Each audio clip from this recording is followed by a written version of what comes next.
gampang lupa. Beda dengan misal contoh saya sendiri. Saya dulu dulu tuh kalau mau ujian, saya belajar paling saya baca, saya lihat catatan saya satu kali, besoknya ujian pasti lulus. Sekarang, iya, sekarang saya mesti baca 10 kali baru bisa masuk. Jadi memang pada ada proses menua, ada dampaknya terhadap cara berpikir kita. Ya, pertama sel-sel saraf kita uh, makin banyak yang rusak. Ya, sel-sel di badan juga akan berubah. Jadi orang gampang capek, lagi lebih kaku dibanding waktu masih muda misalnya ya. Dan juga mulai sering lupa. Nah, lupa seperti apa yang masih normal? Atau kita udah mulai curiga nih, jangan-jangan kita udah demensia ya. Lupa yang karena usia itu biasanya tidak mengganggu kehidupan sehari-hari. Jadi belum sampai berat-berat banget ya. Terus uh, masih mampu melaksanakan tugas sehari-hari ya. Jadi masih bisa ke pasar, masih bisa belanja, ya, masih bisa pergi arisan, ngobrol dengan teman itu masih nyambung, ya, nah, itu masih bisa masak misalnya. Terus masih mampu belajar atau mengingat hal yang baru, ya, contohnya permainan, game gitu masih bisa lah belajar sesuatu yang baru dan tidak disebabkan oleh suatu penyakit tertentu. Ya, itu masih menua normal. Ya, contohnya misalnya kalau kita kehilangan barang, ya, aduh saya lupa di kunci saya taruh di mana ya. Kadang-kadang sering kan ibu-ibu ya, ya, aduh ini udah ada orang di depan kunci saya lupa nih taruh di mana. Tapi kalau kita masih bisa nelusurin, oh tadi saya ke sini, habis itu ke situ. Oh iya, saya taruh di situ tuh, ketemu lah. Nah, itu masih normal ya Bu ya. Jadi belum belum pikun itu ya. Oke, slide berikut. Nah, apa penyebab demensia? Ya, jadi demensia disebabkan oleh terjadinya kerusakan pada sel-sel otak. Ya, penyebabnya ada dua macam. Yang reversible, yaitu masih bisa disembuhkan, masih bisa dibalikkan kembali, dan yang tidak reversible. Ya, ini kalau melihat ya ini yang gambar-gambar ini gambar otak yang normal dan yang sudah ada demensia. Ya. Slide berikut. Nah, penyebab demensia yang tidak reversible berarti tidak bisa disembuhkan, ya. Itu antara lain penyakit Alzheimer yang terbanyak. Tapi mungkin nanti akan didengar dari ahli kita dari Jepang bahwa sekarang Alzheimer ada obatnya, ya. Oke. Kemudian stroke, demensia vaskuler. Jadi kalau stroke kecil-kecil lama-lama bisa jadi demensia, jadi pikun, ya. Ada penyakit Parkinson. Penyakit Parkinson juga lama-lama bisa menjadi demensia. Kemudian ada lagi demensia with Lewy bodies, nanti saya terangkan apa itu gejalanya. Ada demensia frontotemporal, ada penyakit Huntington yang sangat jarang ya. Kemudian ada Creutzfeldt-Jakob disease, itu penyakit demensia juga yang disebabkan oleh bukan virus, prion, jadi suatu protein ya. Oleh prion disease biasanya uh, uh, akibat makan daging yang ada prionnya itu disebut mad cow disease ya. Pernah epidemi waktu itu di Inggris ya, Creutzfeldt-Jakob disease. Oke, slide berikut. Tapi selain itu ada demensia yang reversible yang bisa disembuhkan ya. Misalnya karena hipotiroid, jadi hormon tiroidnya rendah, itu bisa jadi demensia, tapi kalau kita perbaiki dia membaik lagi. Kekurangan vitamin B12 ya, keracunan logam berat misalnya timbal, atau efek samping obat. Tumor otak, kalau tumornya diangkat ya normal lagi ya, atau normal pressure hidrocephalus. Jadi hidrocephalus yaitu apa namanya? Ini biasanya pada orang tua di mana produksi cairan otak normal tetapi absorpsinya yang berkurang ya, sehingga tekanan dalam otaknya tinggi. Ini normal pressure hydrocephalus ya. Biasanya kita pasang vipision terus pasiennya normal lagi. Alkoholisme kronik. Ya, itu kalau dia berhenti minum alkohol ya bisa balik lagi ya. Ensefalitis karena ada otak atau karena HIV atau AIDS itu juga bisa bikin demensia. Tapi ini begitu kita kasih obat untuk obat AIDS-nya, dia bisa membaik lagi. Nah, ini ada satu pasien saya seperti ini dan sekarang sudah perbaikan. Ya, slide berikut. Nah, ini tentang penyakit Alzheimer. Penyakit Alzheimer adalah jenis demensia yang paling sering kita temui. Pada penyakit Alzheimer, jumlah sel otak atau neuron dan sinaps, itu hubungan antar neuronnya akan berkurang. Kita juga bisa menemukan adanya plak-plak itu yang gumpalan seperti ini, ya. Itu adalah kumpulan fragmen protein amiloid, ya. Kemudian kita juga ada tangle. Tangle itu kayak benang kusut itu ada di dalam sel-sel yang mati, ya. Itu tangles, ya. Plaques dan tangles itu adalah khas kita temukan pada penyakit Alzheimer. Itu merupakan penyebab kematian dari selnya. Slide berikut. Nah, perjalanan penyakitnya mula-mula plaques and tangles itu adanya di daerah temporal namanya, yang sebelah gambar kiri atas ya. Itu di tempat berpikir, memori dan cara berhitung dan sebagainya, gitu ya. Ini daerah temporal. Tapi lama-lama dia akan menyebar ke daerah otak yang lain. Ya, kecepatan penyebarannya sangat bervariasi dan rata-rata pasien Alzheimer bisa hidup 8 tahun setelah diagnosis, tetapi beberapa pasien bisa sampai 20 tahun. Ya.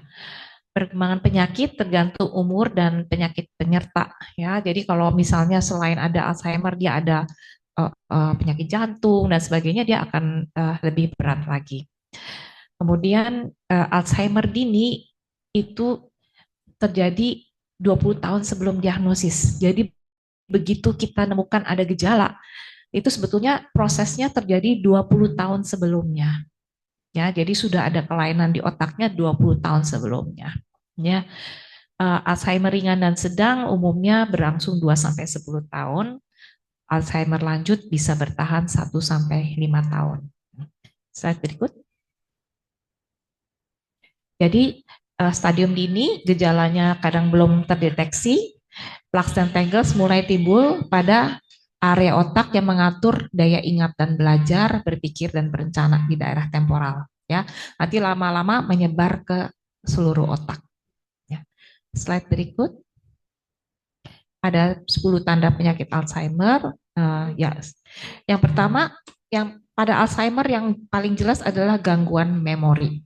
Ya, gangguan memori yang mengacaukan kehidupan sehari-harinya. Jadi biasanya dia lupa hal-hal yang baru. Yang lama masih ingat, ya zaman dulu gimana itu masih ingat, tetapi yang baru yang tadi pagi terjadi itu dia lupa. Jadi dia sering menanyakan sesuatu berulang-ulang. Udah ditanya, dijawab, tanya lagi, ya. Dan sering harus memakai alat bantu, misalnya catatan harus diingatkan oleh orang lain misalnya, ya. Slide berikut. Sulit melakukan perencanaan atau menyelesaikan masalah. Jadi sulit misalnya bayar rekening bulanan, ya, buat anggaran belanja bulanan, ngikutin resep masakan, bahkan tadinya senang masak ya, udah nggak bisa ngikutin resep masakan, nggak bisa konsentrasi, kerjanya jadi lebih lambat. Ya. Berikut, sulit dalam melaksanakan tugas sehari-hari di rumah atau pekerjaan. Jadi misalnya paling microwave yang biasanya dia cuma untuk ngangetin makanan, sekarang udah nggak tahu gimana caranya. Bahkan nyalakan kompor lupa ya gimana caranya ya. Apalagi memahami aturan suatu permainan udah nggak bisa ya. Slide. Disorientasi tempat dan waktu. Jadi sering lupa hari, tanggal, tidak ingat sedang berada di mana dan bagaimana sampai di sana. Jadi ini sering tersesat. Ya, bahkan di daerah misalnya dia dari kecil tinggal di tempat yang sama, itu bisa tersesat. Ya keluar rumah, dia nggak tahu cara balik ke rumahan lagi. Ya, jadi sering kalau dengar di radio ya ada si Pak Suparman misalnya apa udah dari seharian atau dari kemarin tidak pulang ya.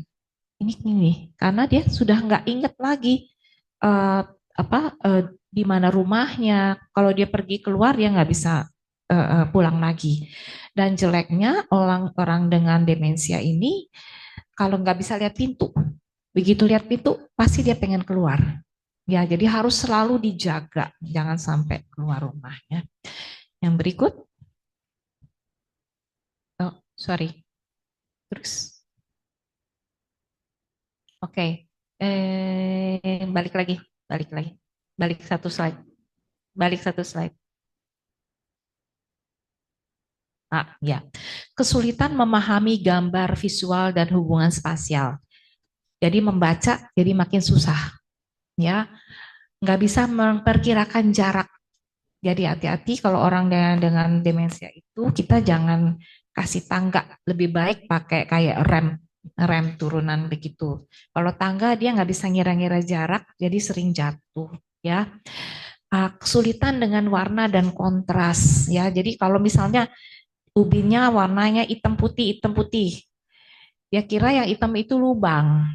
Jadi dia nggak akan mau injak yang hitam, cuma mau injak yang putih aja, ya. Dia ada gangguan persepsi. Jadi sering dia melihat di cermin dan mengira ada orang lain. Jadi dia sering ngomong sama bayangannya sendiri di cermin, ya. Dia kira orang lain. Kadang-kadang loh kok nggak jawab-jawab dia tonjok lah gitu. Bisa ya. Jadi demikian ya. Atau dia kira wah ini ada orang lain di rumah dia jadi takut dia paranoid.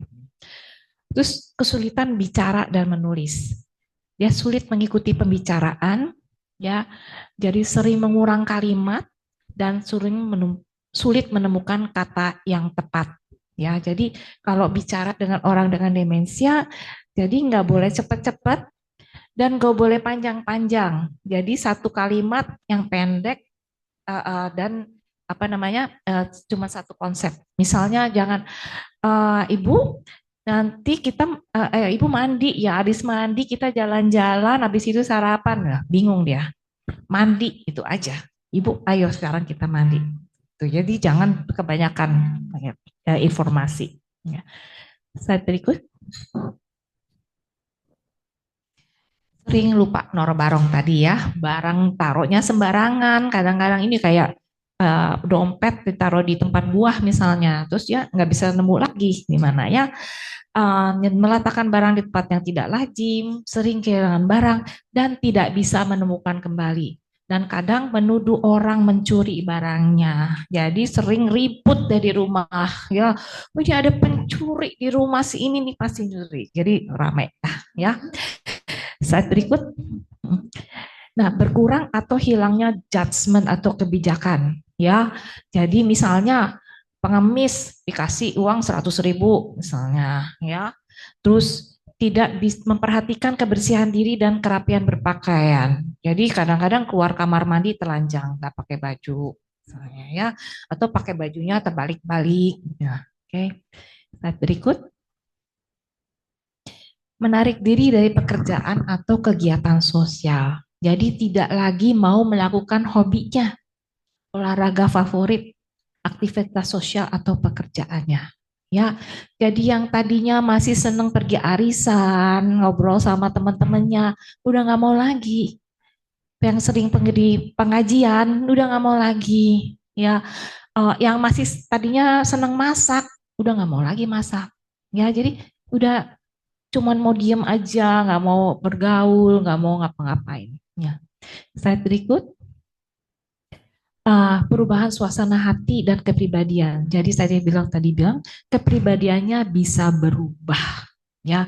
Jadi sering bingung, curiga, depresi, takut, cemas, mudah marah dan bahkan bisa ada waham atau halusinasi ya. Jadi kepribadiannya sering jadi berubah bisa 180 derajat. Misalnya tadinya orangnya pendiam bisa jadi wah teriak-teriak dan sebagainya ya. Atau orang yang tadinya rame jadi pendiam banget. Ya, bisa aja. Jadi berubah bisa 180 derajat pribadiannya. Dan bisa ada halusinasi, bisa ada waham. Waham biasanya waham paranoid karena dia kehilangan barang misalnya jadi curiga terus sama orang-orang di sekitarnya. Ya. Slide berikut. Oke, itu tadi demensi, tanda-tanda demensia. Oke, tadi demensia tadi ada Alzheimer. Yang Alzheimer itu terjadinya perlahan-lahan. Makin lama dia makin berat. Tapi ada lagi demensia vaskuler. Ini disebabkan oleh gangguan pembuluh darah di otak. Bedanya dengan Alzheimer, demensia vaskuler terjadinya mendadak. Ya, misalnya biasanya sekitar terjadi beberapa bulan setelah stroke. Misalnya 3 bulan yang lalu dia stroke, kok sekarang dia jadi tukang marah-marah, misalnya terus jadi pelupa, itu kemungkinan dia ada demensia vaskuler. Jadi terjadinya mendadak. Kalau Alzheimer kita nggak tahu kapan mulainya, tiba pelan-pelan, pelan-pelan makin lama makin buruk. Ya, faktor risiko terjadinya demensia vaskuler kalau ada kelainan di jantung. Ya, misalnya atrial fibrillation yaitu gangguan irama jantung, hipertensi, diabetes, kolesterolnya tinggi, itu kemungkinan terjadi demensia vaskulernya tinggi. Jadi bisa terjadi stroke ya, yang iskemik jadi sumbatan, bisa karena stroke karena perdarahan ya. Dan kalau berulang-ulang terjadi stroke itu mungkin bisa terjadi demensia vaskuler. Slide berikut. Ada lagi Lewy body demensia, ini mungkin belum populer ya, tapi sebetulnya ini cukup banyak ditemukan. Ini demensia terbanyak ketiga.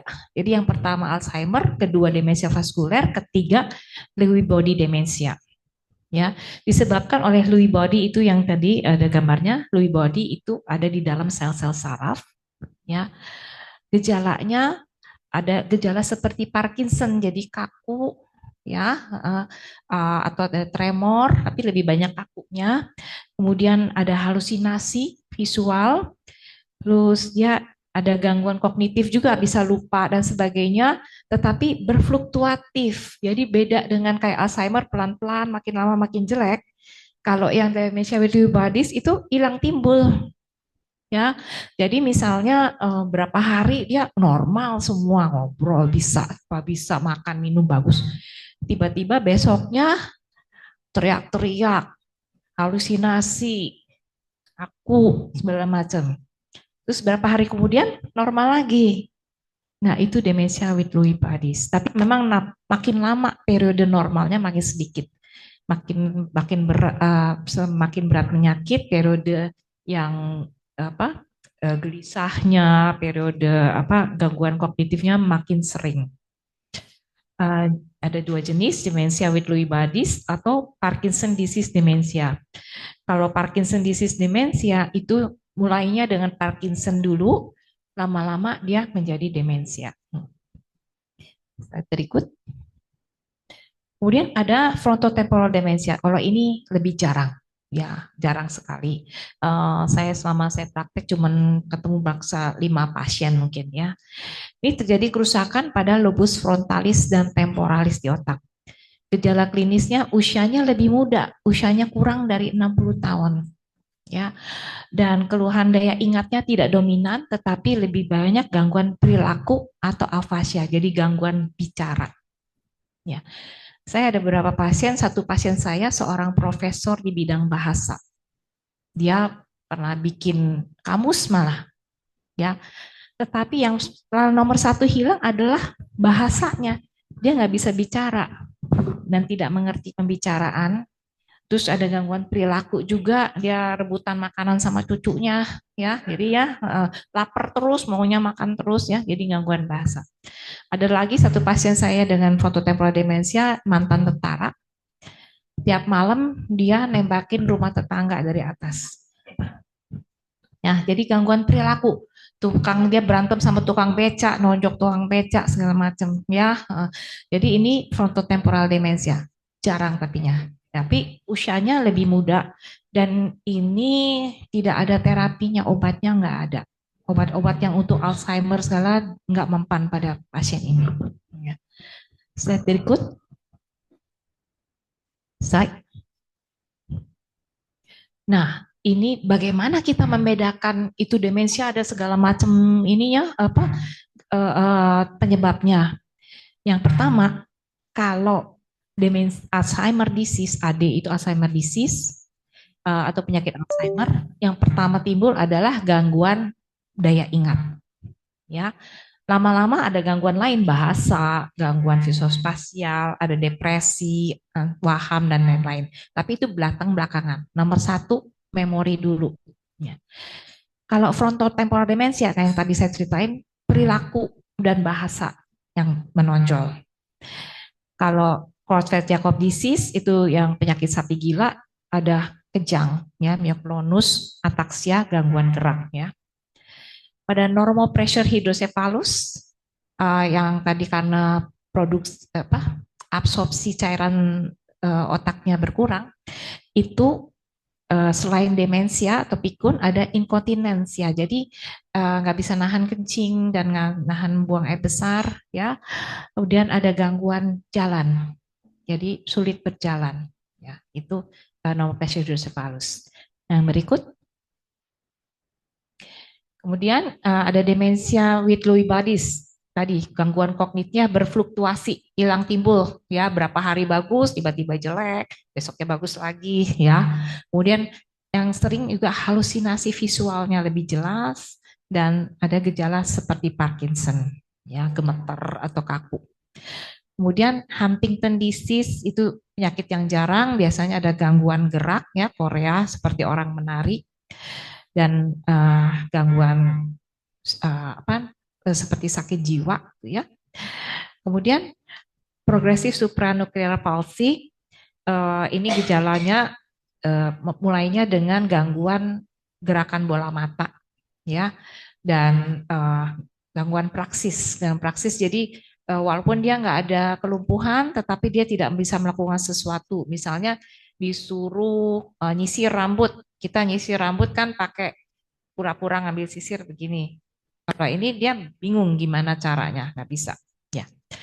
Kemudian depresi, hati-hati orang dengan depresi sering kita salah pikir bahwa itu dia demensia. Karena depresi itu disebut juga kadang pseudodemensia, karena mirip sekali gejalanya dengan demensia. Jadi kita harus benar-benar singkirkan bahwa tidak ada depresi pada pasien ini. Slide berikut. Faktor risiko demensia nomor satu umur, ya usia lanjut, riwayat keluarga, apakah ada di keluarganya ada riwayat pikun juga demensia, ya, riwayat penyakit, misalnya ada diabetes, Down syndrome. Down syndrome, kalau ada Down syndrome di keluarga, itu kemungkinan Alzheimer itu lebih tinggi di keluarga kita. Ada sakit jantung, ada obstruktif sleep apnea yang mendengkur, henti napas saat tidur, itu menjadi salah satu faktor risiko juga untuk terjadi demensia. Depresi, ya, gaya hidup, misalnya merokok, minum alkohol, tidak diet, ya dietnya makannya sembarangan, tidak olahraga, ya. Trauma kepala, misalnya contohnya Muhammad Ali, ya dia akhirnya menjadi Parkinson dan akhirnya demensia. Jadi trauma kepala berulang-ulang kayak pada petinju itu kemungkinan demensianya juga tinggi. Stroke yang berulang, kemudian gangguan nutrisi, misalnya tadi kekurangan vitamin B12 dan sebagainya, itu bisa menyebabkan demensia. Gangguan tidur, insomnia, sleep apnea, itu juga menyebabkan faktor risiko demensia. Polusi, misalnya ya, jadi logam-logam berat di udara, ya. Kemudian cadangan kognitif. Nah, ini penting sekali cadangan kognitif. Apa artinya cadangan kognitif? Jadi kalau kita misalnya sekolahnya lumayan tinggi, ya, terus kita tetap aktif gitu. Kalaupun terjadi penurunan, turunannya nggak begini, jadi cuma nurun dikit gitu, ya. Tapi kalau kita cadangan kognitifnya sedikit, misalnya kita nggak mau mikir, jarang-jarang dipakai lah otaknya tuh jarang, ya, cuma segini. Begitu turun ya anjlok. Ya, jadi otak harus selalu dipakai. Ya. Slide berikut. Nah, derajat demensia ada yang demensia dini, misalnya gejalanya sudah mulai mengganggu hidup sehari-hari. Ya, tadinya masih bisa ke pasar belanja, sekarang udah nggak bisa misalnya. Gejala menengah, demensia menengah, gejalanya makin berat. Dia makin banyak butuh bantuan, misalnya untuk ganti baju, untuk mandi, itu udah mulai butuh bantuan. Dan mulai ada waham, mulai ada halusinasi. Yang demensia lanjut, semua kebutuhan harus dibantu. Makan pun harus disuapin, mandi harus dimandiin, dan sebagainya. Ya, semuanya harus dibantu. Ya, itu yang demensia lanjut. Ya, slide berikut. Nah, ada yang disebut mild cognitive impairment. Ini sebelum terjadi demensia, ya. Jadi mild cognitive impairment adalah sindrom di mana terjadi penurunan kognitif lebih berat daripada usianya dan tingkat pendidikannya, tetapi belum mengganggu aktivitas hidup sehari-hari. Jadi kita mulai, kalau saya jadi sering pelupa ya, kok ini aja sering lupa gitu. Tapi masih belum mengganggu kehidupan sehari-hari, saya masih bisa kerja, ya masih bisa kemana-mana sendiri ya. Ini uh, ada pada 3-19% usia lebih dari 65 tahun, dan beberapa penderita MCI ini bisa menjadi stabil atau kembali normal, tetapi lebih dari separuh menjadi demensia dalam waktu 5 tahun. Ya, jadi kalau kita bisa menangkap pasien dalam mild cognitive impairment, ya, ini kita bisa pertahankan atau kita bisa perbaiki, ya, atau kita mencegah jangan sampai jadi demensia. Ya, slide berikut. Nah, bagaimana kita cara mendeteksi dini demensia? Pertama, dari gejalanya. Keluarga, teman-teman, itu yang penting kita tarik, dan pasien sendiri apakah dia sudah merasa dia ada gangguan, ya. Kemudian kita lakukan pemeriksaan fisik dan neurologis, kita lakukan tes kognitif, kalau perlu kita lakukan imaging yaitu di ronsen ya, MRI dan sebagainya, dan pemeriksaan laboratorium. Ya. Slide. Nah, ini adalah activity of daily living. Ya, jadi yang bawah adalah, sorry, nggak gitu jelas ya, basic activity of daily living. Jadi apakah pasien itu masih bisa ke WC sendiri, masih bisa cebok sendiri, ya, masih bisa pakai baju sendiri, masih bisa jalan-jalan kemana-mana sendiri, masih bisa mandi, makan sendiri, atau sisiran, pakai make up masih bisa. Nah, itu berarti basic activity of daily living-nya masih bagus, ya.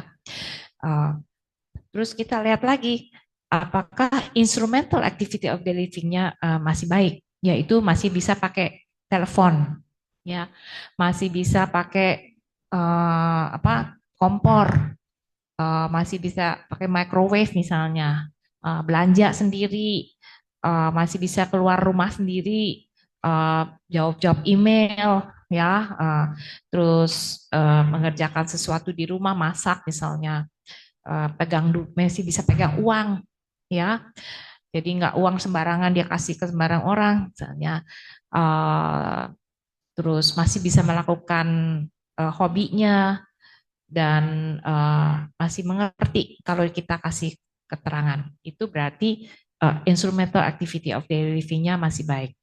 Pada orang-orang dengan mild cognitive impairment, yang basic activity of daily living-nya masih bagus, ya, masih bisa mandi, makan sendiri semuanya. Tetapi instrumental activity of daily living-nya mulai terganggu, ya. Dan saya ada satu pasien saya yang tadinya dia pakai smartphone masih bisa chatting, pakai WhatsApp dan sebagainya. Ya, setelah dia kena mild cognitive impairment, dan handphone cuma buat telepon doang, buat terima telepon. Jadi dia udah nggak bisa buka WA, apalagi surfing pakai Google dan sebagainya, dia udah nggak bisa. Ya, itu mild cognitive impairment. Ya. Jadi itu udah tanda-tanda nih kemungkinan akan demensia, tapi yang lain-lain masih bagus, jadi kita bisa cegah ya. Slide berikut. Nah ini ada beberapa, sorry, ya betul betul Pak. Beberapa tes kognitif yang kita bisa lakukan, ada yang namanya tes mini mental, tes Mokaina, clock drawing test, Serat. Ini contohnya adalah clock drawing test. Yang nilainya 5 itu yang masih normal, ya. Nilainya 4 sudah mulai terganggu. Nah, ini orang disuruh gambar jam, terus disuruh bikin jam 11 lewat 10 menit. Ya, yang atas masih bagus ya, yang nomor 4 udah mulai ngaco nih, ya. Yang nomor 3 lebih kacau lagi. Yang eh, nilainya 2 angkaannya udah nggak jelas. Nilai 1 makin nggak jelas. Ya, jadi kita nilai ini jadi menandakan makin nilainya rendah itu demensianya makin berat. Ya, slide berikut. Ini ada tes status mini mental, nanti akan kita tes juga kalau pada pasien kita curigai dia ada demensia, ini ada screening test. Sorry, untuk demensia ya ada orientasi tempat dan waktu, terus menghitung, memori, bahasa, terus dia suruh menggambar, ya itu kita nilai semua. Slide berikut. Slide berikut. Berikut. Oke, ini tes Mokaina, tes yang lain mirip-mirip dengan yang tes mini mental tadi, tapi ditambah dengan ada executive function, jadi fungsi eksekutif juga kita nilai. Oke, slide berikut. Oh, tadi mungkin saya mau cerita sedikit bahwa tes-tes itu sekarang kita sudah available di Medistra. Kita sekarang ada namanya memory clinic, ya. Saya sendiri kepalanya. Jadi kita bisa ngetes apakah pasien itu sudah mulai ada demensia atau tidak, ya. Dan pemeriksaan penunjang kita bisa lakukan MRI, contohnya yang sebelah atas itu gambar MRI, ya, yang apa namanya sebelah kanan itu otak normal, yang sebelah tengah itu Alzheimer, ya si kelihatan udah mengecil, yang kiri itu pasien dengan frontotemporal demensia mengecil, tapi kalau kita lihat daerah sebelah kanannya dia jauh lebih kecil daripada sebelah kirinya. Kemudian kita juga bisa lakukan PET scan. PET scan dengan FDG, fluorodeoksiglukos. Itu yang gambar yang bawah. Ya, kita lihat pada orang normal masih banyak merahnya, masih banyak kuningnya. Pada orang Alzheimer udah mulai banyak birunya, ya itu jadi aktivitasnya mulai berkurang. Yang lebih akurat lagi dengan PET scan dengan amyloid imaging. Jadi kita melihat protein-protein yang tadi plaques-nya amyloid itu. Plaques itu bisa dilihat sekarang dengan PET scan. Cuman di Indonesia kayaknya belum ada ya. Saya lihat belum ada. Mungkin nanti yang dokter dari Jepang itu akan membicarakan ya, di Jepang sudah ada. Kemudian kita bisa lakukan analisis liquor cerebrospinalis. Jadi cairan otak biasanya kita bisa ambil, kemudian diperiksa tau protein atau beta amiloidnya. Tapi di Indonesia juga saya juga nggak tahu, kayaknya sih belum belum punya kita ya reagennya untuk menilai itu ya. Kita sedang usahakan ya. Cuman ada satu tempat kalau nggak salah di UI yang bisa sudah bisa melakukan ini ya. Oke, slide berikut. Jadi kesimpulannya banyak sekali penyebab demensia. Ya, jadi kita harus pilah-pilah nih demensianya jenis yang mana, penyebabnya apa. Apakah dia reversible? Jadi kita dengan kasih perbaiki nutrisinya aja dia akan membaik misalnya. Misalnya pada yang hipotiroid, pada yang kekurangan B12 ya, itu kita bisa dengan perbaiki nutrisi atau dengan obat-obatan bisa membaik. Atau dia normal pressure hydrocephalus dengan dipasang VP shunt dia juga bisa membaiknya. Slide berikut. Tapi yang paling sering dan paling ya banyak kita temui, yang paling kita takuti itu Alzheimer disease ya, Alzheimer disease. Slide berikut. Dan demensia itu akan sangat mengganggu kehidupan ya, karena makin lama itu akan makin berat. Sehingga semua harus dibantu. Ya, tadinya masih bisa kemana-mana sendiri, akhirnya cuma bisa di rumah aja dan makan minuman segala macam itu harus dibantu. Ya, dan yang penting sebetulnya adalah deteksi dini demensia. Nanti akan dibicarakan oleh ya, pembicara berikut bahwa sekarang untuk Alzheimer disease terutama saat ini sudah mulai ada obatnya. Ya, kalau kita bisa berhasil deteksi dini, kalau udah lanjut percuma, nggak ada gunanya. Tetapi kalau saat dini kita bisa memperbaiki itu. Ya, oke, terima kasih. Ya.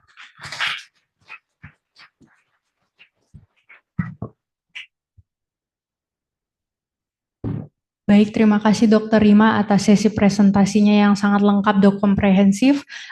Saya izin persilahkan kepada Bapak Ibu yang memiliki pertanyaan seputar topik yang baru disampaikan ke Dokter Rima.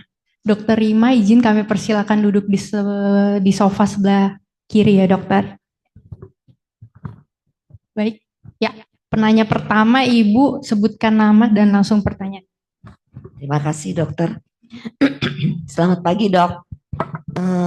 Dokter Rima, bagus sekali ya, sampai jelas banget. Dok, saya ada 3 pertanyaannya, Dokter. Yang pertama, bagaimana hubungan tadi kan mengenai Lewy body? Bagaimana caranya kita bisa menghindari Parkinson supaya kita tidak menjadi demensia? Kemudian saya tertarik kemudian yang kedua tentang mild cognitive impairment. Itu kan dari awal-awal, jadi udah ada gangguan lupa taruh kunci atau lupa harus ngomong apa gitu ya. Nah, bagaimana penanganan atau tata laksananya selanjutnya seperti apa, Dokter? Jadi mungkin mohon dijelaskan. Dan tadi saya tertarik juga tentang myclonus. Apa hubungannya dengan hidrosefalus? Tadi kan dokter udah bilang itu myco itu untuk orang dewasa, tapi hidrosefalus lebih banyak terjadi pada anak-anak. Mungkin 3 pertanyaan, Dokter. Sehat selalu, Dokter. Terima kasih, Dok. Oh iya, nama saya Hana, Dokter. Terima kasih, Dokter. Iya. Terima kasih Ibu Hala atas pertanyaannya. Saya sorry lupa. Yang pertama tadi. Yang pertama tadi mengenai Parkinson disease, Dok. Oh, kalau nggak salah bukan Parkinson deh. Parkinson yang kedua. Oh, Lewy body. Oke.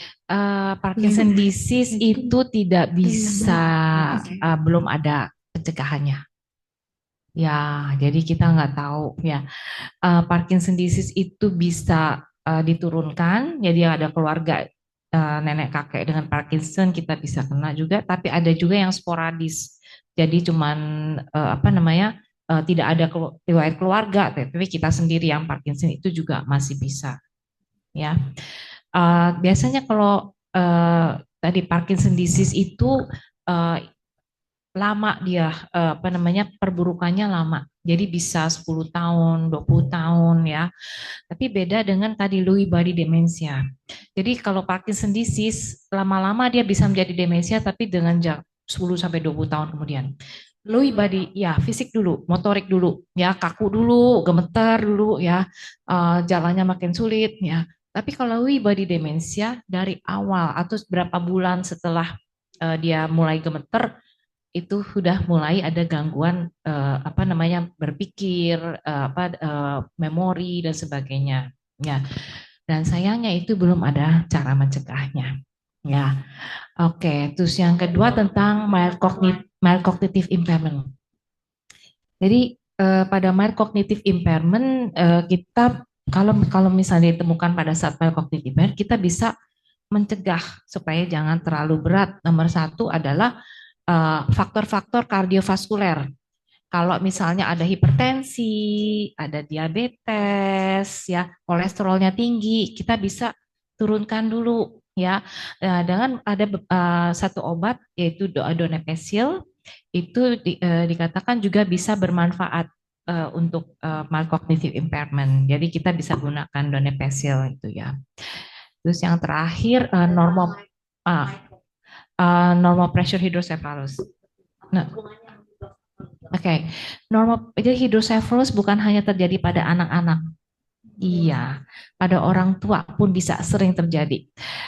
Bedanya orang tua dan anak-anak. Pada anak-anak kepalanya jadi besar. Pada orang tua enggak, karena ini sutura sudah nutup. Ya, jadi kepalanya tidak makin besar, tetapi tekanan dalam otaknya akan tinggi.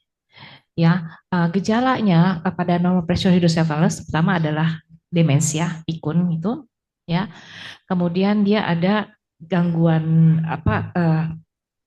buang air besar, buang air kecil, jadi nggak bisa nahan, buang air besar jadi ngompol di mana-mana, ya. Dan jalannya makin sulit. Jadi walaupun dia kekuatan ada, tetapi dia nggak bisa jalan. Ya, itu normal pressure hydrocephalus. Ya, memang jadi bisa terjadi pada orang tua. Gitu. Sama-sama. Baik, terima kasih Ibu. Silakan penanya kedua.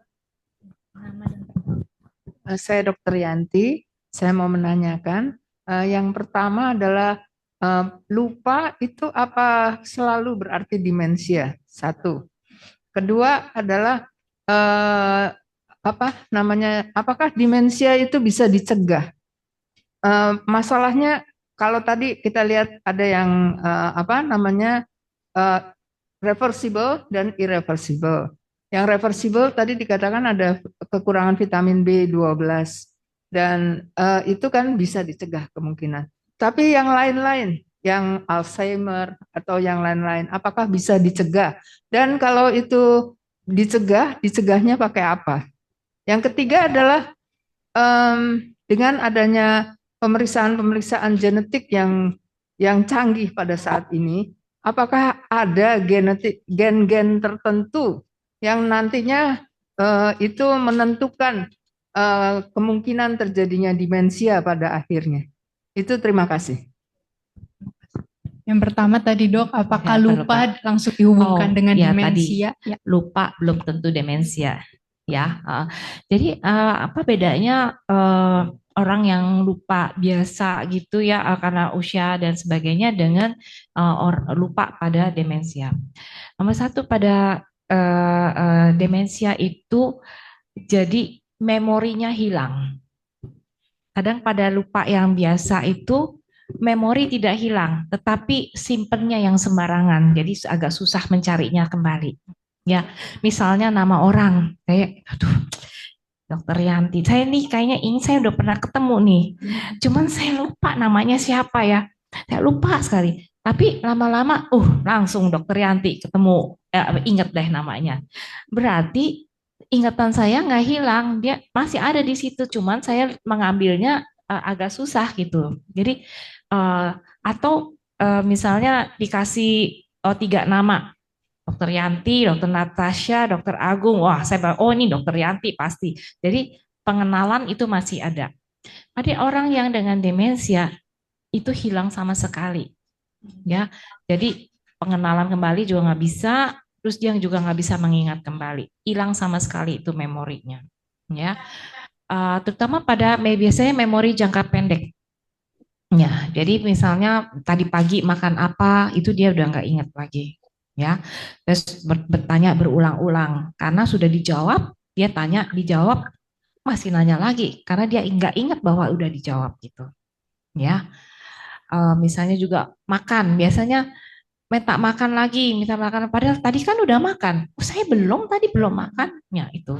Ya, itu. Terus yang pertanyaan kedua lebih ke prevention Dok. Oh iya, pencegahan. Tadi kan pencegahan. Jadi kalau demensia yang reversible kita bisa dengan apakah karena kekurangan tiroid, hormon tiroid atau karena kekurangan B12, nah itu kita bisa berbagi. Demensia yang irreversible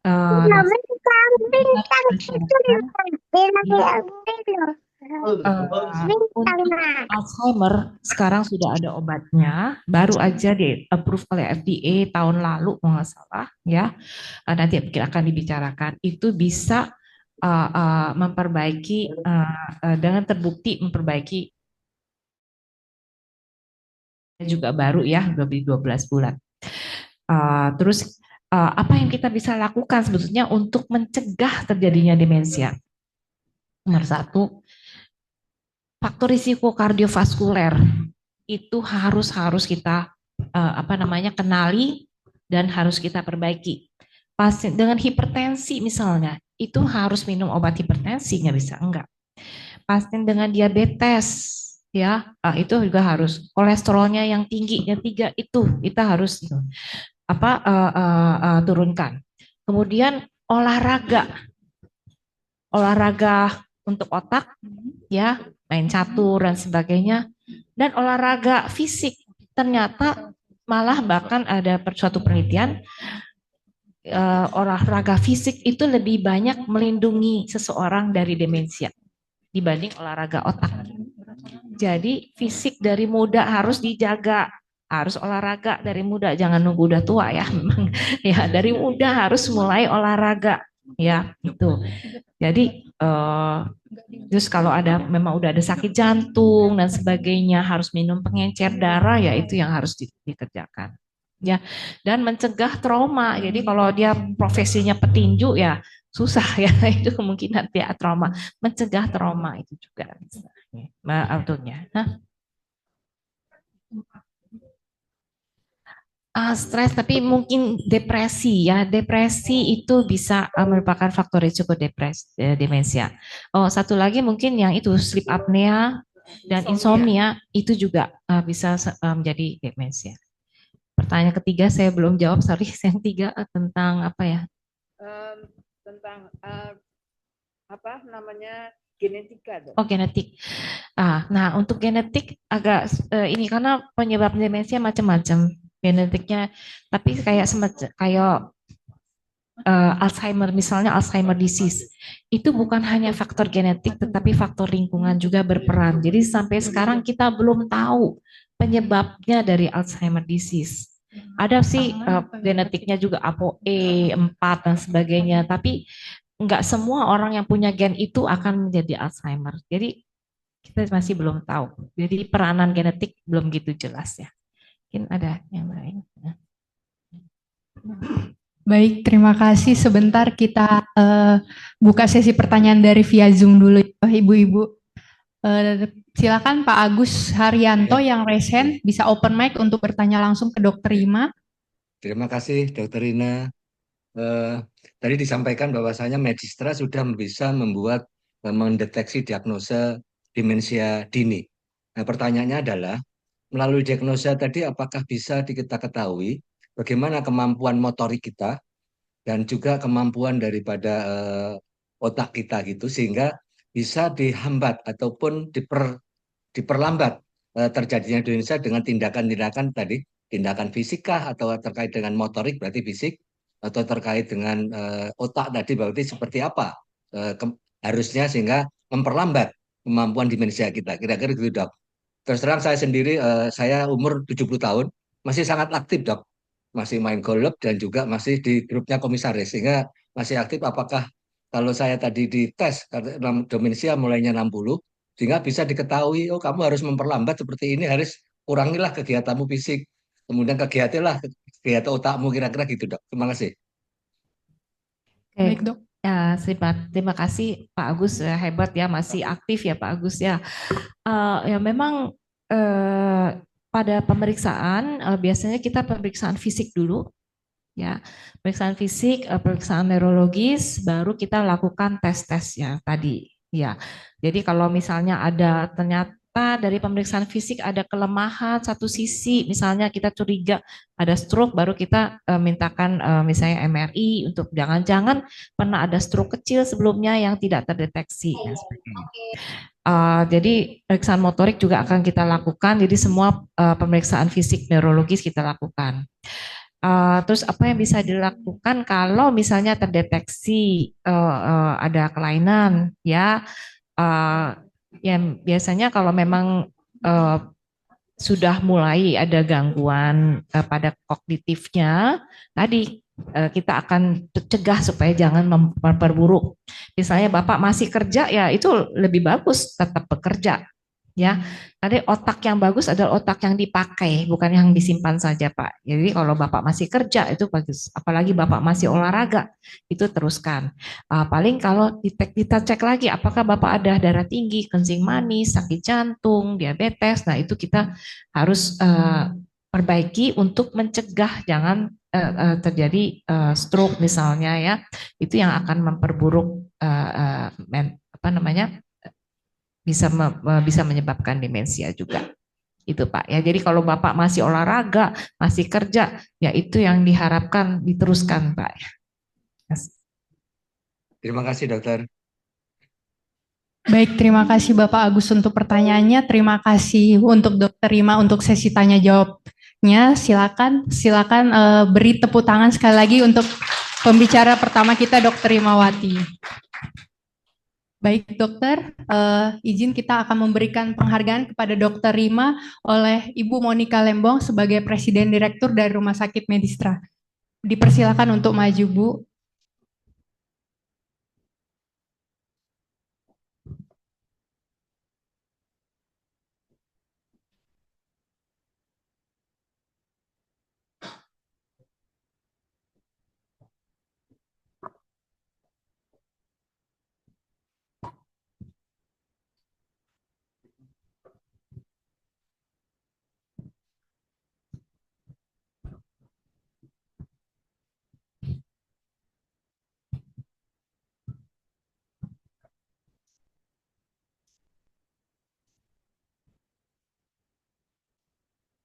Baik, silakan tepuk tangan kepada Ibu Monica dan Dokter Rimawati.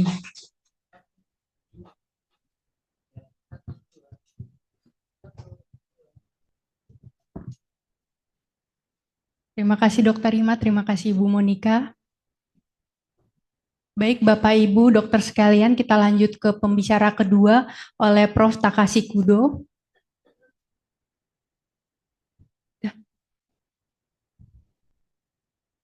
Profesor Takashi Kudo, could you let me know if the sound and the video are coming through early? Halo, selamat siang, Dokter Natasha. Bisa dengar suara kami, Dok? Bisa Pak. In English or in bahasa? Ah, in Indonesia it's okay. If you want it in English it's also okay. Ya, baik. Di sini sudah terdengar dengan jelas, suara dan gambarnya sudah jelas.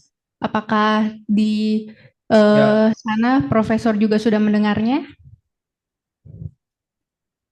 ちゃんと聞こえてますかって。聞こえてます。Okay, no problem. Oke, terima kasih. Baik, sebelum kita mulai sesi untuk materi yang kedua oleh Profesor Takashi Kudo, izinkan saya membacakan CV singkat mengenai beliau. Profesor Takashi Kudo merupakan profesor dari Isekai International General Hospital, Director of Dementia Prevention and Treatment Center, Professor Emeritus of Osaka University, Psychiatry and Neurological Society Specialist, Dementia Society Specialist, and Mental Health Doctor.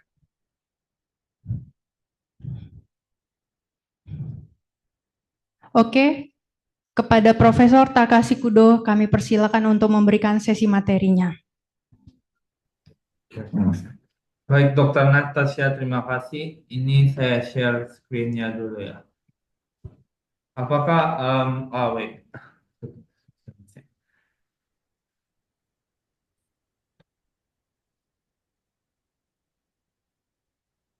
Apakah bisa kelihatan screen-nya? Oke. Sudah terlihat, Prof. Silakan. はい、皆様、こんにちは。ホロニクスグループ医療法人異性会国際総合病院認知症予防治療センターの工藤と申します。本日は異性会国際総合病院の認知症治療と題しまして講演いたします。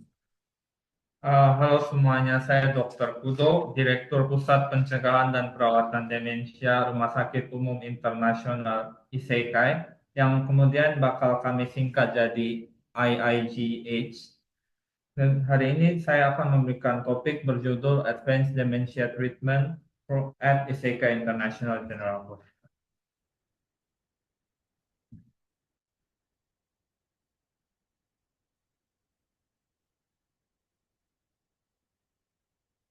本日の内容は、まず、日本とインドネシアの、認知症の状況についてお話しします。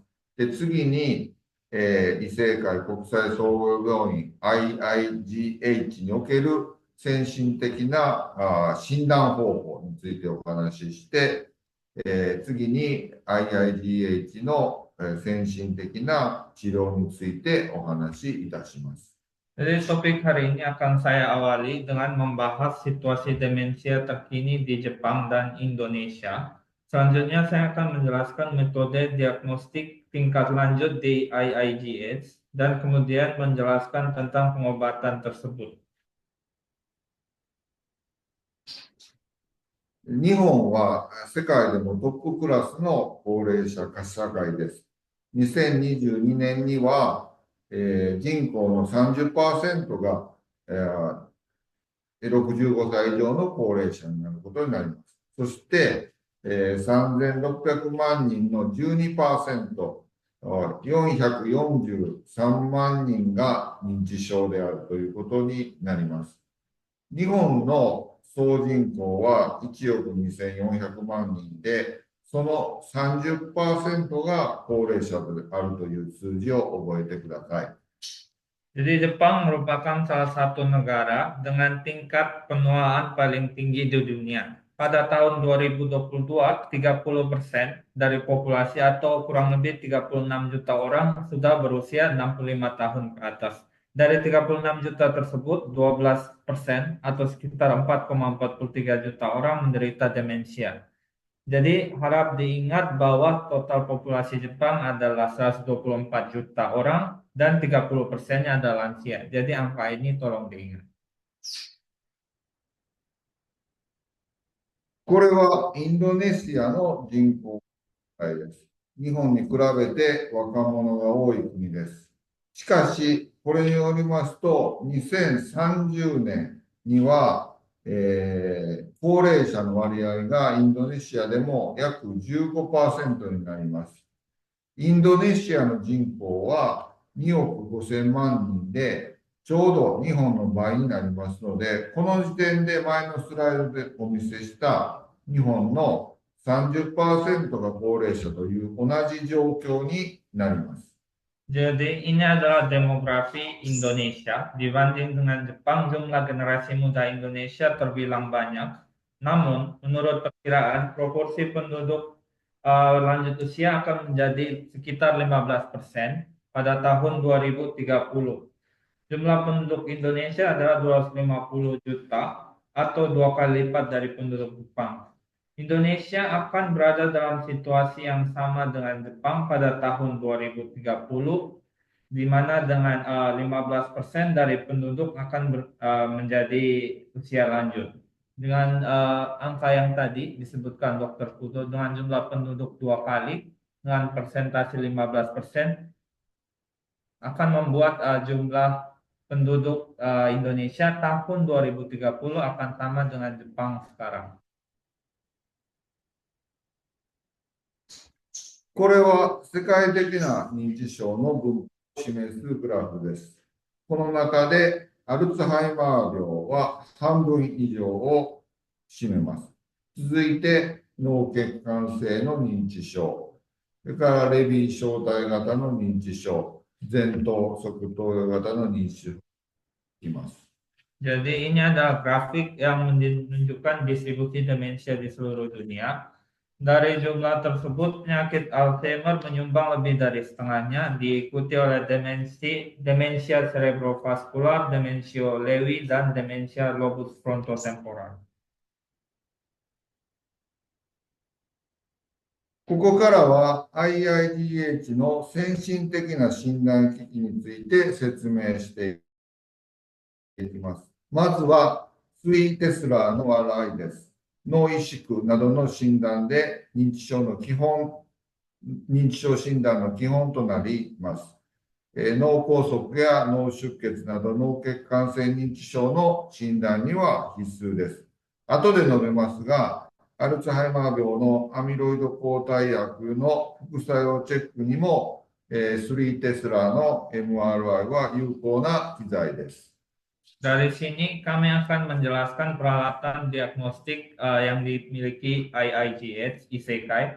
Pertama, ini ada MRI 3 Tesla. Ini digunakan untuk diagnosis atrofi otak demensia. Hal ini penting untuk diagnosis demensia cerebrovaskular seperti infark cerebral atau perdarahan di otak. Kemudian akan saya bahas di slide lain. MRI 3 Tesla ini juga merupakan alat yang efektif untuk memeriksa efek samping dari obat antibodi amiloid untuk penyakit Alzheimer. はスペクトです。アルツハイマー病における海馬や後部帯状階の血流低下、レビー小体型認知症の後部の血流低下、さらに図に示しますように、前頭側頭葉型の認知症の前頭葉の血流低下を調べるのに重要な機械です。Berikutnya adalah spek. Dengan alat ini kami bisa mendapatkan informasi tentang penurunan aliran darah di hipokampus dan gyrus cingulate posterior pada penyakit Alzheimer, penurunan aliran darah di lobus occipital pada demensia Lewy, dan bahkan penurunan aliran darah di lobus frontal pada demensia lobus frontotemporal seperti yang bisa dilihat di gambar di slide. 次はダットスキャンについて説明いたします。ダットスキャンは、線状体におけるドーパミントランスポーターの活動を可視化できます。図に示しますように、パーキンソン病やレビー小体型認知症では取り込みが低下しており、診断に有効であります。Yang sekarang adalah DAT scan yang dapat memvisualisasikan aktivitas transposer di stratium. Seperti yang ditunjukkan pada gambar, serapan berkurang pada penderita Parkinson dan demensia Lewy. Ini salah satu pemeriksaan yang sangat berguna untuk diagnosis demensia. 最後に、アミロイド PET についてご説明します。図に示しますように、アルツハイマー病ではアミロイドの蓄積が観察されます。これは後に述べますアミロイド抗体薬の治療に使用にあたっては必須の検査になります。Kemudian yang terakhir adalah PET amyloid. Penyakit Alzheimer. Ini adalah salah satu tes yang penting ketika menggunakan obat antibodi amyloid yang akan saya bahas kemudian. さて、認知症の大半を占めるアルツハイマー病はどのようにして起きるのでしょうか。アミロイド全躯体タンパク APP からできたアミロイドタンパク Aβ42 の凝集が最初に起こるイベントです。Aβタンパクはどんどん老人斑、プラーク、アミロイドプラークになります。一方で、タウタンパクの凝集体である PHF ができまして、それを促進して、アミロイドカスケードが動き、神経細胞死、ニューロナルデスが起きます。このことによって認知症がコグニティブインペアメントが起きます。この仮説に基づけばですね、アミロイド β を除去すればアルツハイマー病の進行を抑制することが期待されます。Jadi, bagaimana penyakit Alzheimer yang merupakan penyebab agregasi protein amyloid beta 42 yang terbuat dari protein prekursor amyloid APP.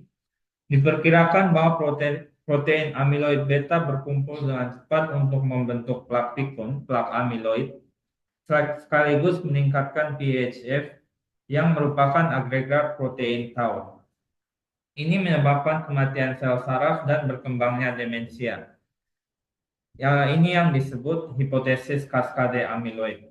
Berdasarkan hipotesis ini, jika protein amyloid beta amiloid beta dapat dihambat atau dihilangkan, maka diharapkan dapat menekan penyakit Alzheimer.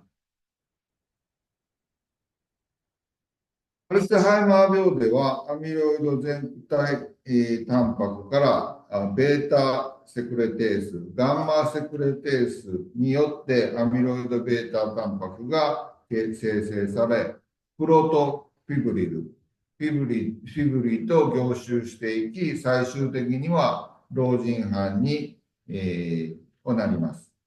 アミロイド抗体薬の治療は、これらのアミロイドタンパクに結合し、ミクログリアによる除去につなげます。現在、日本で使用できるレカネマブは、プロトフィブリルに結合し、これを除去します。また、今後、日本で使用可能となるドナネマブは、老人形成するアミロベータタンパクに結合し、老人斑除去につながるとされています。Jadi pada penyakit Alzheimer, protein beta amyloid yang dihasilkan dari protein prekursor amyloid IPP oleh beta sekretase dan gamma sekretase enzim berkumpul dengan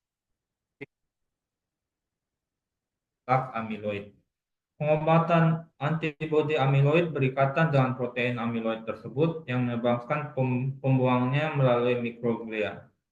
Saat ini tersedia di Jepang obat lecanemab mengikat dan menghilangkan protofibril. Yang kemudian satu lagi yang bakal tersedia tahun depan, donanemab, akan mengikat protein amyloid beta yang membentuk plak pikun dan dikatakan dapat menghilangkan plak pikun tersebut. これはレカネマブの効果を示す。縦軸は認知症の進行を示しています。レカネマブの18ヶ月の投与で、プラシーボに比べて 27% の改善がされたとされています。これは、約半年間進行を遅らせたということになります。Seperti yang dilihat di slide, sumbu vertikal menunjukkan perkembangan demensia dengan pemberian lecanemab 4 bulan menghasilkan peningkatan 27% dibandingkan dengan placebo. Ini artinya dengan lecanemab, demensia dapat ditunda sekitar setengah tahun. こちらはもう一つのアミロイド抗体薬、ドナネマブの効果です。左の図が示すように、18ヶ月のドナネマブの投与でプラシーボに対して38.8% の認知症抑止効果が認められています。これはこれも約半年間の認知機能低下を抑止できたということになります。アミロイドカスケード仮説のスライドで説明した通り、アルツハイマー病ではまずアミロイドがたまり、それに続いてタウがたまるとされています。したがって、タウのたまりが低い状態の患者さんに限るとですね、軽症の患者さんに限ると、この抑止効果が 40.2% と上昇しているのがわかります。すなわち、アミロイド抗体薬は、軽度の認知症に使えば、より効果が期待されることを示しています。Jadi ini adalah grafik efek obat antibodi amyloid yang satunya lagi, donanemab. Seperti yang dilihat pada gambar di sebelah kiri, pemberian donanemab selama 8 bulan ditemukan 38,8% lebih efektif dalam mencegah demensia dibandingkan placebo. Ini juga berarti bahwa penurunan kognitif dapat dicegah selama sekitar setengah tahun. Sebagaimana yang saya jelaskan tadi di hipotesis kaskade amyloid, pada penyakit Alzheimer, amyloid bakal terakumulasi terlebih dahulu diikuti oleh tau. Oleh karena itu, pasien dengan kadar tau yang rendah diperkirakan menderita demensia ringan. Gambar di sebelah kanan menunjukkan bahwa tingkat pencegahan demensia meningkat menjadi 40,2% pada pasien yang tidak memiliki banyak akumulasi tau. Hal ini menunjukkan bahwa obat antibodi amyloid diharapkan lebih efektif bila digunakan untuk demensia ringan. それでは、当院における、レカネマブの治療の実態についてビデオを見せていただきます。Sekarang kami akan menunjukkan alur pengobatan penyakit Alzheimer di Rumah Sakit Isekai. Berikut videonya.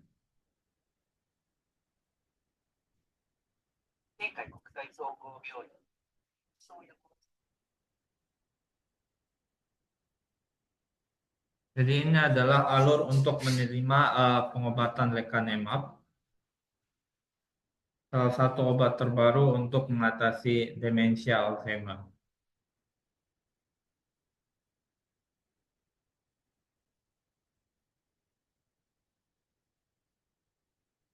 Jadi untuk Isekai juga salah satu rumah sakit yang bisa memberikan terapi lecanemab ini.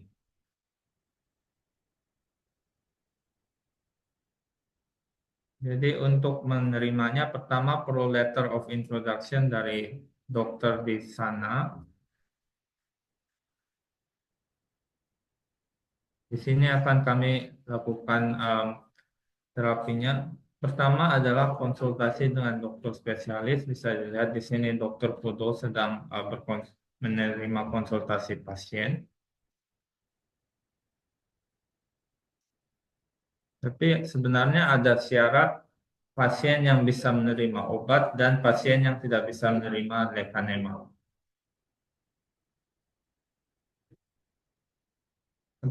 Salah satu tes seperti yang tadi Dokter Lima juga sudah jelaskan, kognitif test, kemudian ada MRI untuk mengecek bagian cerebral pasien. Ada amyloid PET test juga bakal dilakukan sebelum dilakukan pemberian obat.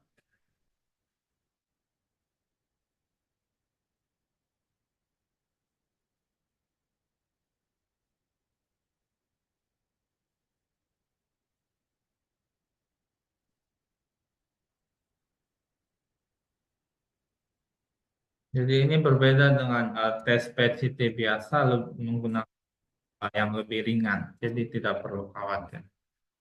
Kemudian dengan tes MRI juga dilakukan. Setelah itu, hasil foto dari kedua tes itu akan dibahas bersama dokter.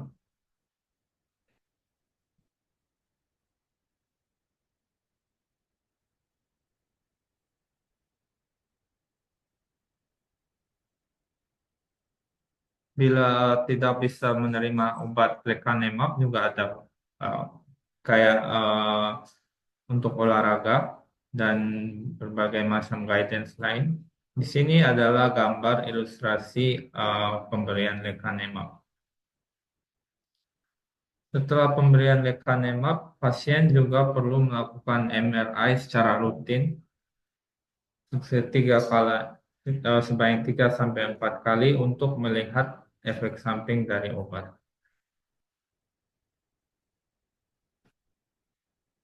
Jadi di Isekai semua alat pemeriksaan dan obat sudah tertata, jadi bisa kami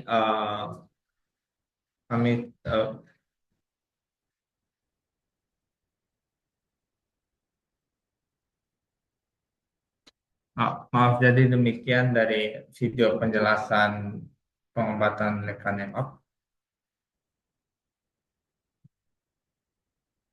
で、アミロイド抗体薬の副作用は、アリアと呼ばれるもので、脳の浮腫、エデーマですね。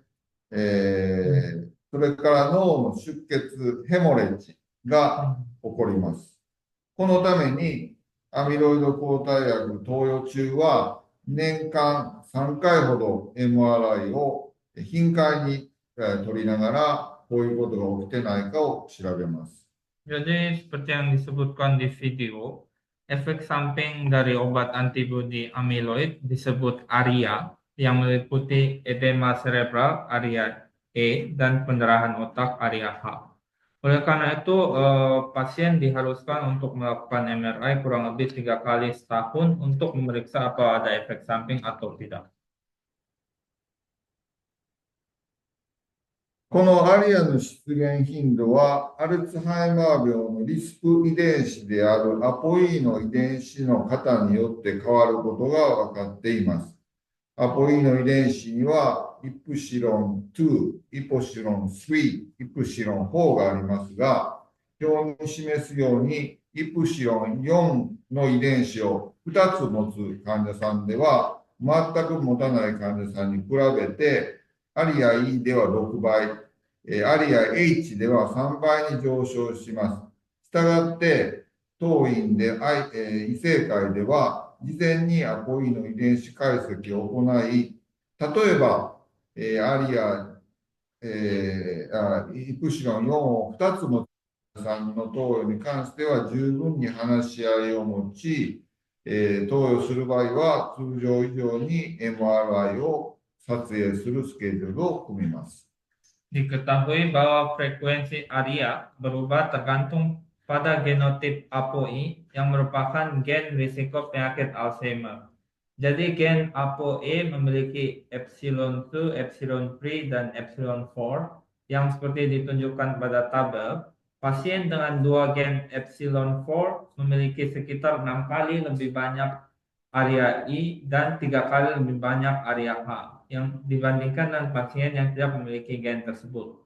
Oleh karena itu, di Isekai kami akan melakukan analisis genetik ApoE terlebih dahulu. Misal untuk pasien dengan double gen epsilon 4 akan kami jelaskan pada pasien terlebih dahulu tentu saja. Untuk bila pasien bakal menerima pengobatan, MRI akan dijadwalkan lebih sering dari pasien yang lain.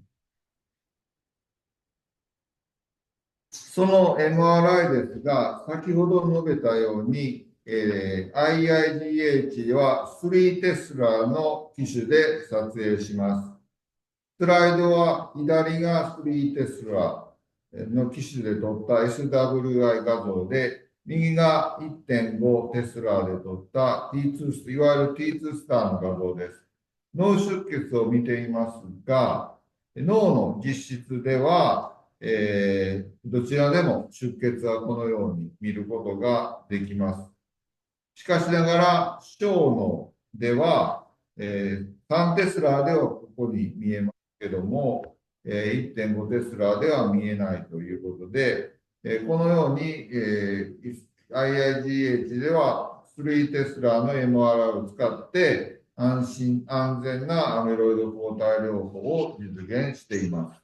Jadi untuk MRI di Isekai kami menggunakan model 3 Tesla. Bisa dilihat di slide sebelah kiri adalah gambar SWI yang diambil dengan metode 3 Tesla, dan di sebelah kanan adalah gambar bintang T2 yang diambil dengan model 1.5 Tesla. Di sini terjadi pendarahan otak meskipun bisa dilihat di kedua gambar, namun area seperti otak kecil hanya dapat terlihat di 3 Tesla. Di 1.5 Tesla tidak terlihat. Dengan cara ini, Isekai menyediakan terapi antibodi amyloid yang aman dan terjamin bagi pasien. 最後に血液バイオマーカーによるモニタリングについてお話しいたします。左はアルツハイマー病の病理過程のタンパク変化から見たものです。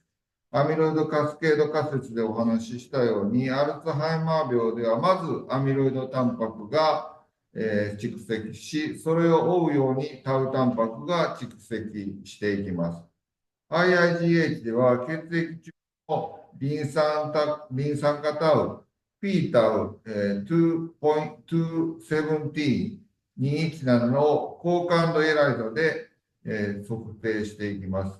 この P タウ217はタウの蓄積を反映していると考えられます。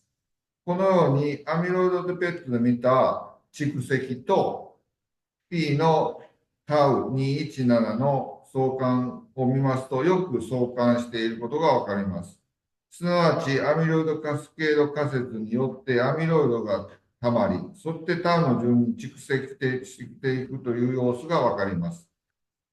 ただ、このラインを大きく逸脱した患者さんは、アミロイアミロイド以上にタウが蓄積している、すなわち病気がより進行した状態であることが予測されます。このような患者さんにはアミロイド抗体薬があまり効かないという可能性もあるので、よく相談しながら投与していっております。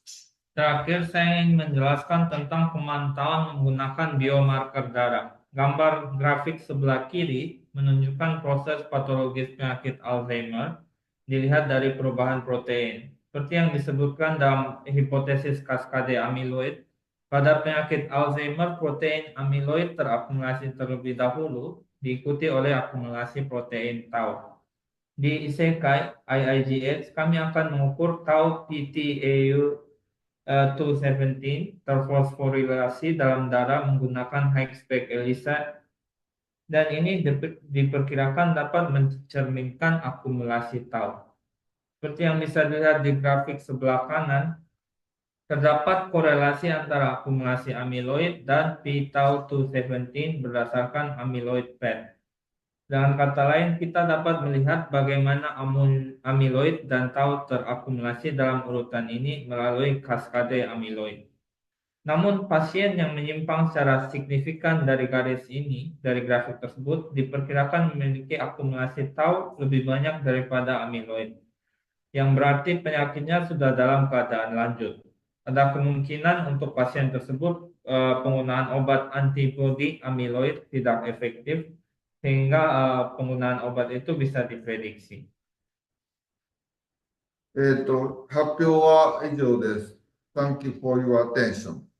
Jadi sudah selesai presentasi dari Dr. Kudo. Terima kasih perhatiannya. Berikut ini adalah sesi Q&A bila ada yang mau bertanya. Okay, thank you for your inspiration and comprehensive presentation, Professor. We will now like to open the floor to the question for the Professor. Oke, saya buka pertanyaan. Ada 3 ya, Bu. Silakan. Sebutkan nama dan langsung pertanyaannya ya, Bu ya. Selamat siang, Profesor Sudo. Konnichiwa, Sudo Sensei. Saya Vera, Watashi wa Vera. Saya ingin menanyakan pertanyaan pertama mengenai pemindahan PET amyloid untuk Alzheimer. Biasanya persiapan yang dilakukan pasien untuk terapi pemindahan PET amyloid tersebut apa saja? Kemudian berapa lama maksudnya pengerjaan untuk pemindahan PET amyloid tersebut. Kemudian ketiga, tingkat keberhasilannya berapa persen? Arigatou gozaimasu. Oke, Profesor. についての質問ですが、受けるために特に準備しようするものとかありますか？で、その検査はどれくらいかかりますか、時間的には。で、これは多分勘違いされてるんですが、この成功率って聞かれてるんですけど。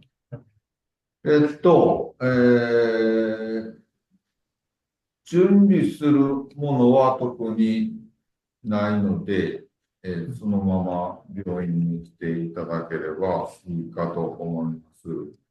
それと、時間は1時間ぐらいだろうと思います。ちょっと正確に知らないけど。で、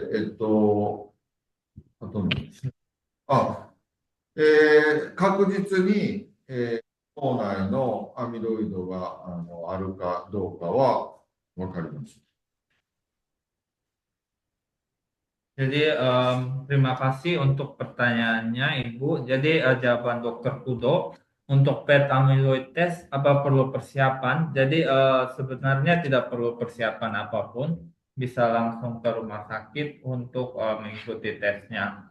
Kemudian yang kedua, berapa lama PET amyloid itu tesnya berlangsung? Jadi kurang lebih 1 jam, Dan persentase keberhasilannya dengan mengikuti tes itu pasti langsung tahu hasilnya ada akumulasi amiloid atau tidak. Ya, silakan pertanyaan berikutnya. Yang di belakang dulu ya, Bu ya. Belum. Oh, kenapa? Oh, ini udah dari belakang. Oh, iya. Halo, selamat siang. Saya dari, maksudnya langsung nanya aja. Oke, yang saya tanyakan adalah faktor resiko. Faktor resiko, faktor umur, komplikasi, dan waktu untuk recovering. Dan kemudian juga masalahnya juga satu, alat-alat kesehatan itu kalau dibawa ke Indonesia udah ada atau belum saya nggak tahu. Cuma ada nggak batasan-batasan tertentu dari pemerintah apa yang boleh apa yang nggak boleh gitu. Jadi saya nggak tahu itu kan nanti hubungannya dengan asuransi juga ya kan. Ujung-ujungnya ya. Makasih. Oke, pertanyaan dari ibunya adalah mengenai faktor resiko, kemudian apakah ada perbedaan alat yang ada di Jepang dan juga di Indonesia, dan itu apakah juga berkaitan dengan tata laksana demensia Alzheimer yang bisa dilakukan berbeda di Jepang ataupun di Indonesia. Ya, silakan. About the current situation of the management of dementia Alzheimer. 認知症の原因を、の質問になりますが、年齢とか合併症に関係ますかという。で、この回復感って聞かれてるんですかね、勘違いされてるんですかね。回復感と、最初が、医師会がいろいろ医療機器を、発表したんですが、これがインドネシアであるかどうかわからないんですが、インドネシアとかには、輸出とか可能ですか？これ多分保険と関係あるんじゃないかと思ってるんですけど。まず、リスク。リスク。で、年齢から。認知症のリスクについての、質問に対してですけど、まずもちろんエイジングは一番のリスクです。それから病気としては、先ほどの、先生がおっしゃったように、うつ病とか、あるいは糖尿病の方というのは、アルツハイマー病、認知症のリスクは上がります。回復は残念ながら、アミロイド抗体薬をしても、回復というのはまだできません。アミロイド抗体薬、新しい薬をやっても、認知機能の低下を抑制するということにしか効果がまだ出せません。それから、医療機器については、インドネシアにあるかどうかっていうのはよくわからないですけども、当院では今、説明した医療機器がありますので、来ていただいて、使っていただければなというふうに思います。 Jadi jawaban dari Dr. Kudo untuk faktor risk usia tentu saja adalah penyebab nomor 1 untuk demensia. Kemudian kalau untuk komplikasi penyakit itu seperti yang sudah dijelaskan Dr. Rima tadi, itu ada juga kayak depresi dan kayak diabetes, itu juga meningkatkan risiko demensia. Terus yang ketiga, waktu recovery, ini obat yang tadi dipresentasikan Dr. Kudo, semuanya sampai saat ini di dunia dimanapun cuma bisa mensuppress, menghambat progres dari Alzheimer. Jadi bukan mengobati, dia menghambat progres Alzheimer saja. Dan yang terakhir untuk alat-alat kesehatan yang Dr. Kudo presentasikan tadi, kami nggak tahu di Indonesia sudah ada apa belum, tapi untuk peraturannya itu juga Kayaknya kami kurang tahu kalau itu nanti peraturannya ke yang spesialis di Indonesia menurut kami. Tapi kalau untuk di Isekai bisa juga untuk pasien Indonesia datang ke sini untuk berobat di Isekai untuk menerima tes dan pengobatan obat terbarunya di Isekai juga bisa. Kami tunggu kedatangannya di Osaka. Baik, thank you Profesor Kudo. Pertanyaan berikutnya dari Dr. Rimawati. Terima kasih. Thank you, Profesor Kudo. Saya cuma mau bertanya, kan tadi sudah ada side effect dari lecanemab, itu berupa bleeding atau edema. Apakah bila terjadi bleeding itu kita hentikan atau kita tunda regimen lecanemabnya? Terima kasih. 要は脳出血とエデマがあるんですが、この起きた場合は、停止するんですか、また延長するんですか。それは、一応プロトコールが決まっていて、軽度の場合は、エイシンプトマティックで、無症状で、軽度の場合は、継続、投与継続もあります。ただ、シビアな場合は、中止する場合もあります。で、中止しても、一応 MRI を取って、例えばエデーマなんかがなくなると、もう一遍再開ということもあります。それはもう一応プロトコールが、フローチャートが決まっているので、その通りやります。はい。Jadi Dr. Rima dari Dr. Kudo menjelaskan untuk pemberian lecanemab itu sudah ada protokol khusus yang ditetapkan. Jadi bila terjadi edema atau perdarahan otak itu di stop atau ditunda nanti dilihat tergantung kondisi pasien. Bila ringan juga ada kemungkinan bakal dilanjutkan dan bila berat bakal di stop. Tapi untuk keduanya bakal dilakukan tes dengan MRI untuk melihat perkembangan pasien. Jadi untuk pasien yang di stop bila gejalanya sudah membaik juga bakal ada kemungkinan diteruskan lagi pengobatan lecanemab. Terima kasih. Baik, Dokter Rima, apakah sudah cukup ya? Pertanyaan satu lagi dari Flor. Ya, yang di belakang Bapak silakan.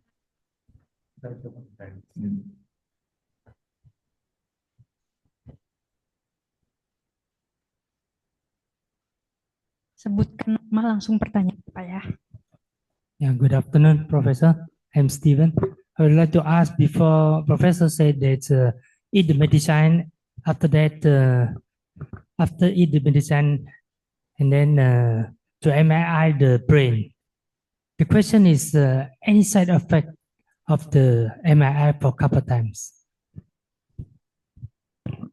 Oke, Profesor Inbahasa, apakah ada efek samping dari MRI yang dilakukan beberapa kali? Terima kasih, Prof. レカネマブの投与となりますから何回も MRI する必要がありまして、その MRI 頻繁にやる副作用あったりします。それは多分あまり心配しなくていいと思います。ただもちろんご存知のように、体内に金属がある人とか、例えばタトゥーを入れてる人とかいうのは MRI をそもそも取れないというのがありますけども、MRI を何回も取ることによる、サイドエフェクトというのは今のところ報告はされてないと思います。Jadi untuk pertanyaannya mengenai MRI yang dilakukan berulang kali apakah ada side effect atau enggak. Jadi itu tidak perlu khawatir. Sampai sekarang belum ada laporan mengenai side effect. Tetapi untuk pasien atau pasien yang memiliki bagian yang memiliki metal dalam tubuh kayak pacemaker dan lain-lain atau pasien yang memiliki tato biasanya tidak bisa menerima MRI. Jadi pengecualiannya cuma itu aja. Terima kasih. Baik, terima kasih Profesor Kudo. One question from the Zoom. Bapak yang raise hand atas nama Bapak Winario, silakan open mic untuk bertanya langsung kepada Prof. Kudo. Kami persilakan. Terima kasih atas waktunya. Tadi kalau nggak salah disebutkan bahwa penggunaan obat lecanemab itu dapat menunda Alzheimer selama 6 bulan. Nah, artinya bahwa Alzheimer dapat di-stop dengan tiap 6 bulan memberikan obat lecanemab tadi. Lalu sampai berapa kali obat tersebut boleh diberikan kepada pasien supaya Alzheimer tidak makin parah. Terima kasih. レカネマブは、認知症の進行を6ヶ月ぐらい抑えることができて、それでしたら6ヶ月ごとに何回も受けたらいいんじゃないですか。とか、何回まで受けられるんですか。一応、1年半、2週間に1回、1年半投与して、それで半年遅らせるということができるので、一応これはあくまで、臨床治験のデータですけど、今言えることは1年半投与を受けると半年遅れる。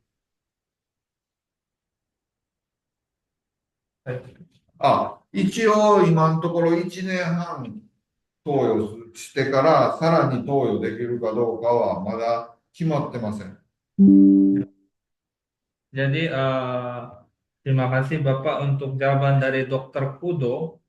Pertama, untuk lecanemab itu pemberiannya ada periodnya. Jadi pemberian akan dilakukan selama 1,5 tahun,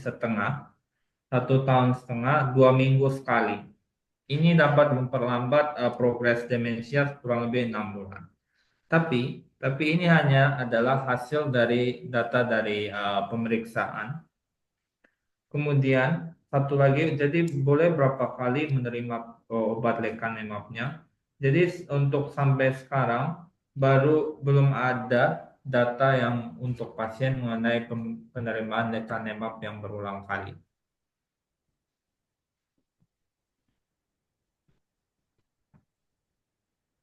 Oke, terima kasih Profesor Kudo. Kepada Bapak Winario, apakah sudah cukup jelas? Ya, terima kasih. Ya, terima kasih Bapak Winario. Dengan berakhirnya sesi tanya jawab dengan Prof. Kudo tadi dan juga Dr. Rimawati, maka sesi untuk materi pada hari ini sudah selesai. Silakan berikan aplaus kembali kepada pembicara kita, Dr. Rimawati, spesialis saraf dan juga Prof. Kudo. Baik, saya izin menyampaikan informasi di Rumah Sakit Medistra kita tersedia paket screening memori dengan Dr. Rima spesialis saraf, pembicara pertama kita tadi, dan ada special price dengan pemeriksaan MRI kepala non-kontras dan juga post-test memori. Kepada Bapak Ibu yang memerlukan hal tersebut bisa langsung register di meja pendaftaran tadi. Kemudian saya juga ingin menyampaikan Rumah Sakit Medistra telah bekerja sama dengan Isekai International General Hospital dari berbagai bidang kesehatan dan sekarang fokus untuk bagian demensia dan juga Alzheimer. Ini kita lihat di sini Vice President Isekai International General Hospital dengan Dr. Tani Nobiyuki, ada juga dengan Direktur Rumah Sakit Medistra dengan Dr. Agung, dan juga Dr. Evi Lembong, Dr. Denny, dan juga ada Dr. Marta. Jadi Rumah Sakit Medistra telah menjalin kerjasama yang erat dengan Isekai International General Hospital. Begitu. Ya, silakan berikan aplaus. Bagi penanya, Bapak Ibu sekalian yang sudah bertanya kepada pemateri kita hari ini, kepada penanya terbaik nantinya akan kami berikan hadiah.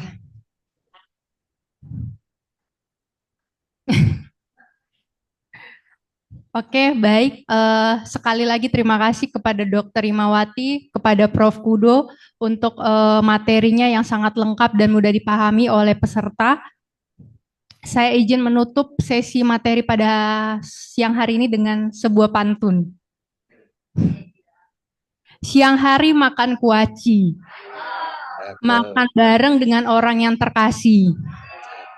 Cukup sekian acara hari ini. Saya Dr. Nastasia ucapkan banyak terima kasih.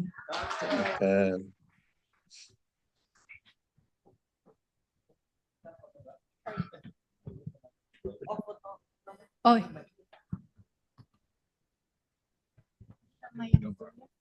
Tadi yang monggo besar. Aku lupa nama dirinya. Teman-teman yang offline ya. Ya, saya pilih ya Bu, Bapak yang penanya terbaik tadi ya. Kepada Ibu Vera, ya. Silakan maju Bu. Terus kepada Bapak yang di belakang boleh? Ya, silakan. Satu lagi. Dokter. Ya, silakan. Ketiga penanya terbaik.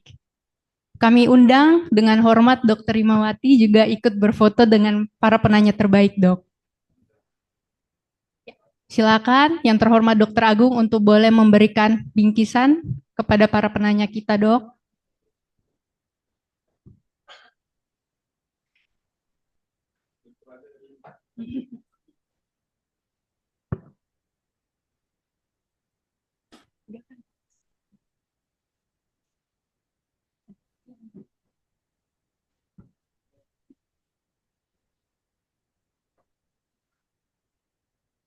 Oh, ya.